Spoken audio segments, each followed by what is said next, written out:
Hello everyone, it's Friday, it's lunchtime and it's time to go live again.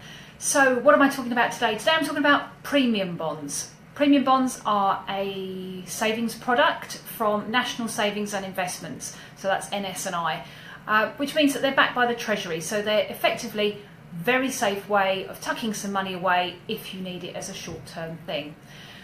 Why do people want premium bonds? Well, it's a way of saving that means that you could win £1 million. Now that's the big attraction for a lot of people, albeit your chances of winning are quite low, and for more people than not it's just the hope that they might win something. So each month the prize bonds that you have are put into a draw and you've got 2 chances of winning £1 million. There's 3 chances of winning £100,000 and then there's lots and lots of other prizes, 2 million of which are £25 prizes. So there we go. Now anyone over 16 can have premium bonds. The minimum investment is £100. You can do it online, you can go into a post office and fill a form out. A lot of people use it to tuck away money that they need short term. Premium bonds are not going to keep up with inflation anyway. There's no interest added. The only chance of increasing the money in your pot is to win something. Statistically, you're not any more likely to win on that than on the lottery. People seem to think they are, and historically they had quite a good reputation. A lot of people's parents or grandparents bought them premium bonds thinking they might win £1 million and they could be a lucky person. And who knows, you might be lucky. I'm not really very lucky. Anyway, the most you can hold in premium bonds now has gone up. You can have £50,000 worth and each bond is £1. Each bond has an equal chance of winning and they're drawn by a computer called NsandI, which is a random number generator, and you can find out the details of who's won online if you go to the NsandI website. That's all one word. I have put the link below on here. So why would you not want to put money in there long term? Well, as we've said, although a couple of people are going to win big prizes, a few people might win little prizes. Statistically, you're not going to get a massive return on these. It makes it useful as a place to tuck away money that you want for the short term. So if you're saving for a holiday, you're saving for a car. A lot of self-employed people use it to stash away their tax money. The big advantage of putting it in something like this is it's not in your normal bank account, so you're less likely to dip into it.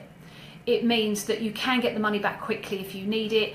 Normally 5 to 7 working days, you apply online, they put the money straight back in your bank account. So it's not like the money's locked away in any way, but it does mean that it can stop you sort of dipping into it to buy things just because you think the money's in your account, which for things like tax bills can be great.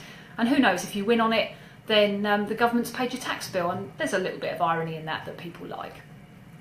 If you want to invest in premium bonds, you can invest £100 as your minimum amount. You can set up a standing order, a direct debit, and do £50 a month. And so you can have up to £50,000 worth.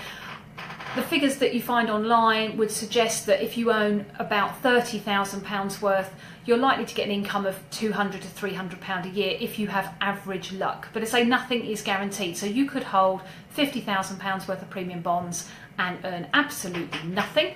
Equally, you could have £100 worth of premium bonds, win the jackpot and get £1 million. And the big difference between premium bonds and the lottery is that you get your money back at the end. So with a lottery ticket, you could spend £100 on lottery tickets. If you win, great. If you don't, you lose your money. So it's a good way to win something maybe, but without losing your initial stake.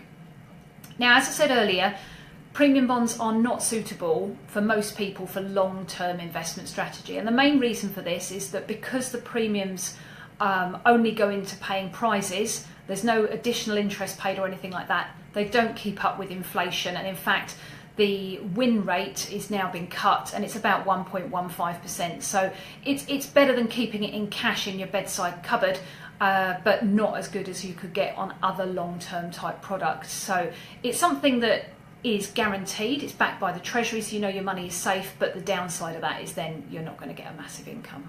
So if you'd like to know more about premium bonds or about any type of other financial product, Get in touch. Contact details are down there, and we'll have a chat about what might be specific to your circumstances.